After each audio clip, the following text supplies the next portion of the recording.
luwang mananaig. So round number 1.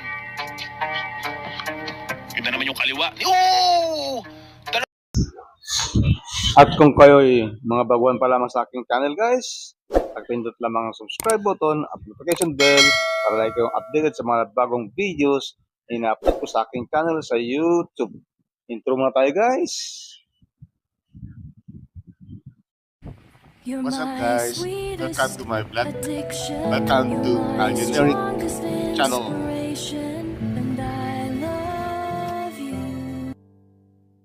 You're my sweetest addiction. You're my strongest inspiration. 23 anyos, Tubong Mindanao. Agusan del Sur, ang bayang sinilangan ng isang boksingerong may nakakatakot na abilidad. Sapagkat ang karakas nito ay tahimik na nag-uobserba lang ng paligid. At sa oras na maging delikado ang sitwasyon, ay mabilisang ihahasik ang kalapit-penging gatilyo ng kamao.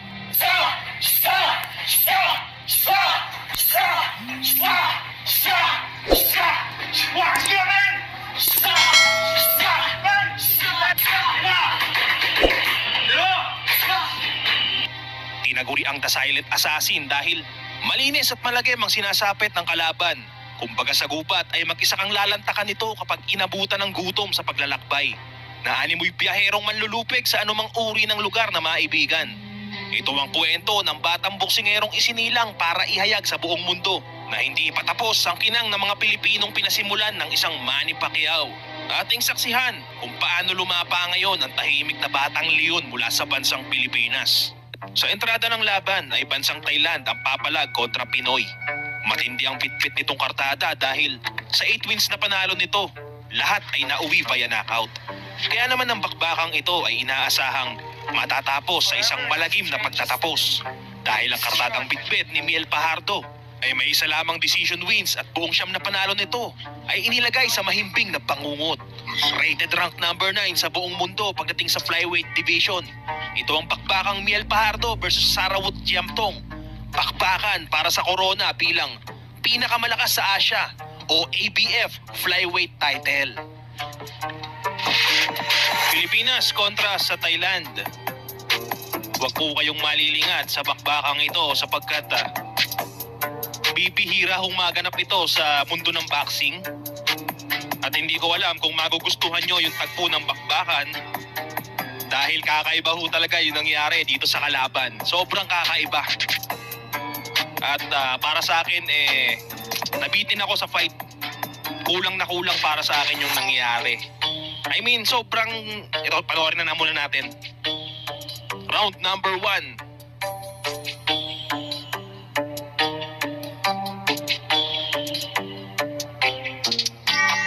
Iyon po ang aking binabanggit, brother. Ewan ko kung anong eksena yung naganap na yon. Husgahan natin, no?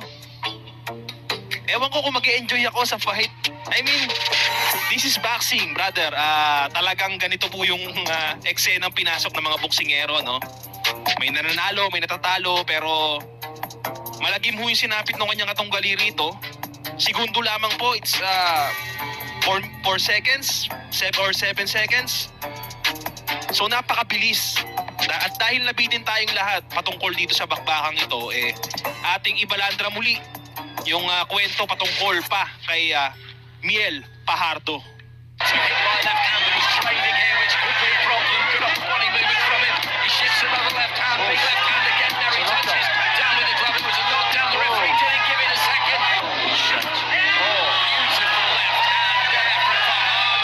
Parang isang matandang uugod-ugod na iniwanan sa gitna ng nakakatakot na gubat ang naranasang bangungot nitong undefeated boxer mula Argentina.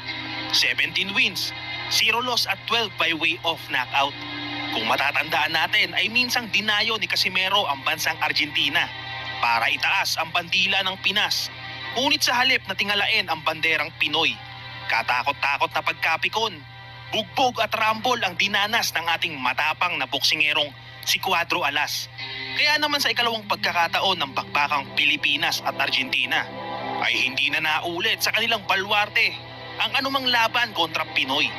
Sa halip ay ikinasa ang laban sa bansang Dubai para magsilbing paghihigante ng tinaguriang silent assassin Miel Fajardo. Tubong Agusan del Sur at may kartadang 8 wins, 1 loss at 7 by way of knockout. Sa entrance pa lamang ay parang superstar na kung ituring. Itong si Agustin Gauto. Nasa mataas na rankings kasi ito ng bawat sanksyon. Kaya't di pa man kampiyon ay astang hari-harian kaagad. Ang kilos dahil malamang ay tumatak sa kanila ang kabastusang ipinaranas sa Pinoy. Kaya naman kahit kapirasong respeto ay walang naiwan sa boxer na ito. Habang ang Pinoy naman ay literal na bulyaw ang dinanas, di pa man nag-uumpisa ang laban. Sa madaling sabi ay bastos ang naging pagtanggap sa ating pambato.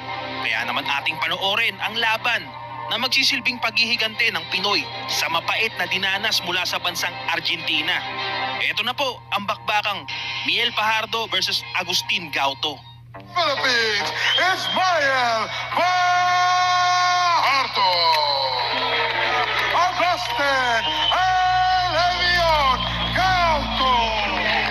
Good luck and good luck. Forever is the strangest thing. It's short. Bakbakan para sa timbang ng 108 pounds light flyweight division. Umpisa pa lang ay nagpaparamdam na ng mataas na enerhiya ang kalaban. Habang iba yung ingat, ang ginagawa ng tinaguriang silent assassin Miel Fajardo.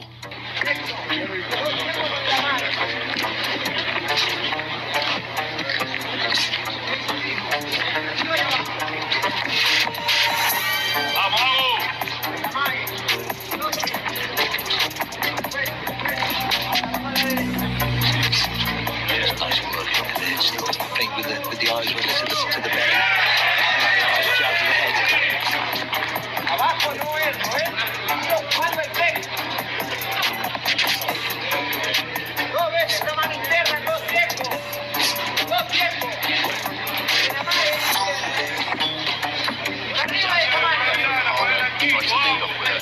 Left hook was short.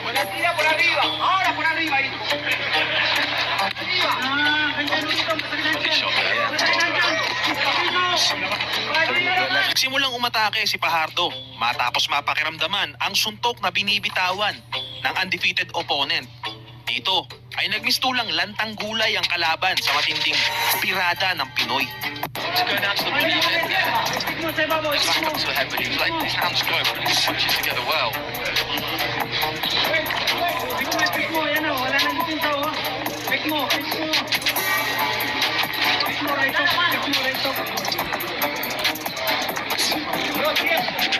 Solid challenge from Gauto. He's been a bit busier.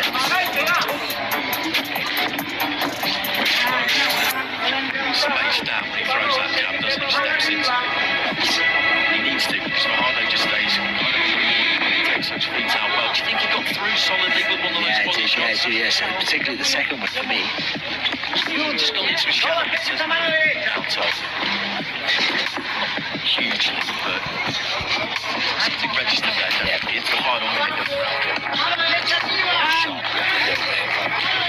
Left uppercut, left hook. Not at the head there from Gauto. They both land at the same time. He's having a good opening round here. It's a Pino fighter. Unti-unting binasag ni Miel Fajardo ang depensa at kumpiyansa ng kalaban. Sa lagay na ito ay tila nagkalimutan kung sino ang tunay na mabangis na kartada. Ibang-iba sa pinapakitang laro ng ating kababayan. Abangan po natin ang solid punches na tatama. Hard onto his back there, Gauto. There was one just before that. There was a left to the body. He went up top, landed the left hand, and there was almost a nod of approval. And then he did it again, and Gauto was just put straight down. No time left in the round, which is just as well for the Argentine. Save by the bell ang naging tema sa first round. Pero anong uri ng suntok nga ba ang nagpatihaya sa kalaban? Panoorin natin ang naging replay ng laban. Just catches him flush. Really right on the butt. Oh, there's the ropes to keep him up. And Fajardo has just got to pick his punches here, and it would be very surprising if he doesn't get the big left hand again there straight at the start of the round, and he's almost kind of dragged down to his knees quite, down to his knees. The gloves touch down as well. But Fajardo just got to get on top of it. He just needs to stay low for Hal and then come in with that left hook. Good fight by Gilbert Gauto. Big left hook. Gauto with the right left hand, but he's trading here, which could be a problem. Good upper body movement from him. He shifts another left hand, big left hand again. There he touches down with the nasa round 2 pa lang ang itinatagal ng laban. Matapos makatikim ng solito ay halos mangayaw na sa laban itong pambato ng Argentina. Ang referee naman ay mapapansing ayaw pang bilangan kahit lupaypay na sa palitan ng kalaban. What's the referee doing? Well, the referee's given him extra time there. He missed the knockdown. There was a touchdown with the glove which he missed. And then he was put down. Ronaldo just looking for that left hook. Every single time he can throw it, he is throwing it. Tipping low at the waist there. Touches down with the glove again and the referee doesn't see it. That's another knockdown. There's been over 4 knockdowns in this one. It's tremendous action, it really is. It is just superb. 1 minute 40 for Hal Aiding in round 2. His shots. Another big left hand, and he's taken those two somehow. He's thrown back himself. He goes down to his knees, more in exhaustion than anything else. But the referee does count him this time. The corner are looking on there, the Argentinian corner. I don't really know how much more of this I would need to see if I were them. This is a critical stage of his career, of course. He's 17-0. But I think he's done here, and it's only a matter of time. Isn't it? he's done. Big That's left it, hand that's it. again there. The referee jumps in, and that's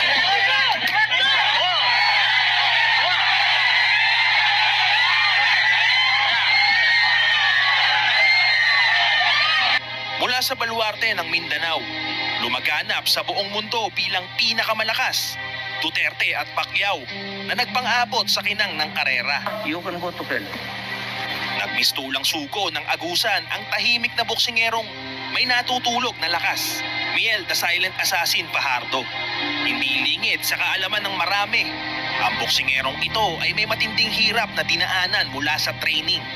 Ubusin ang oras sa gym na minsang pinagsarhan ng pintuan ng oportunidad. Lalaban sana si Fajardo sa Afrika. Kaya naman naghanda ito ng puspusang training. Ngunit nang malaman ng promoter sa Afrika ang kalidad ng labang inihahasek ng Silent Assassin, na ito pala ay isang uri ng boksingerong hindi nagsasayang ng oras o minuto sa ring. Kaya naman ang pagtitraining nito ay nabaliwala, kung kaya't pinatos na lamang nito ang anumang laban na magbubukas para sa kanya. At sa kaganapang ito, naging maingay ang bakbakang Cebu kontra Agusan, kung saan naging magandang timpla sa maraming panatiko. Nagmula si Miel Fajardo sa kinikilalang Land of Promise ng mga Filipino, Mindanao sa imahe ni Pacquiao at Duterte, habang ang katunggali naman ito ay mula sa lugar ng mga matatabang na nakahandang ialay ang buhay para proteksyonan ang bayan, ang tinaguriang probinsya ng Cebu. Katulad ni Pacquiao ay walang pinipiling laban ang dalawang pambato, Cebu at Agusan, kung kaya't madaling naikasa ang laban. Samantalang si Miel Fajardo naman ay tahimik na tahimik sa kanyang plano sa ring, dahil mahirap at di biro ang tumayo sa lugar ng kalaban. Bagamat kapwa Pilipino, ay maisasantabi ito alang-alang sa kinang ng lahi, kung sino ang karapat-dapat gawing pambato at pato ng bansang Pilipinas.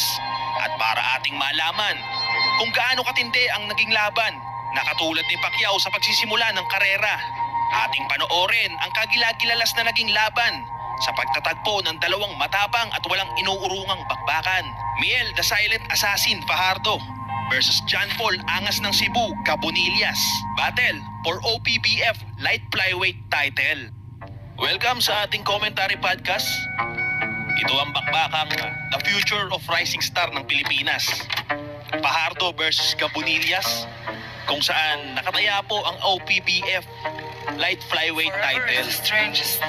So napaka-importante po ng belt na ito na nakataya rito, dahil pagkatapos po ng titulong ito, world title na yung posibleng maghintay sa dalawang ito kung sino ang mananaig. So round number 1. Yun na naman yung kaliwa. Dalawang suntok, tatlong suntok pa lang pinapakawala ni Miel Fajardo. At nayanig talaga ron, no?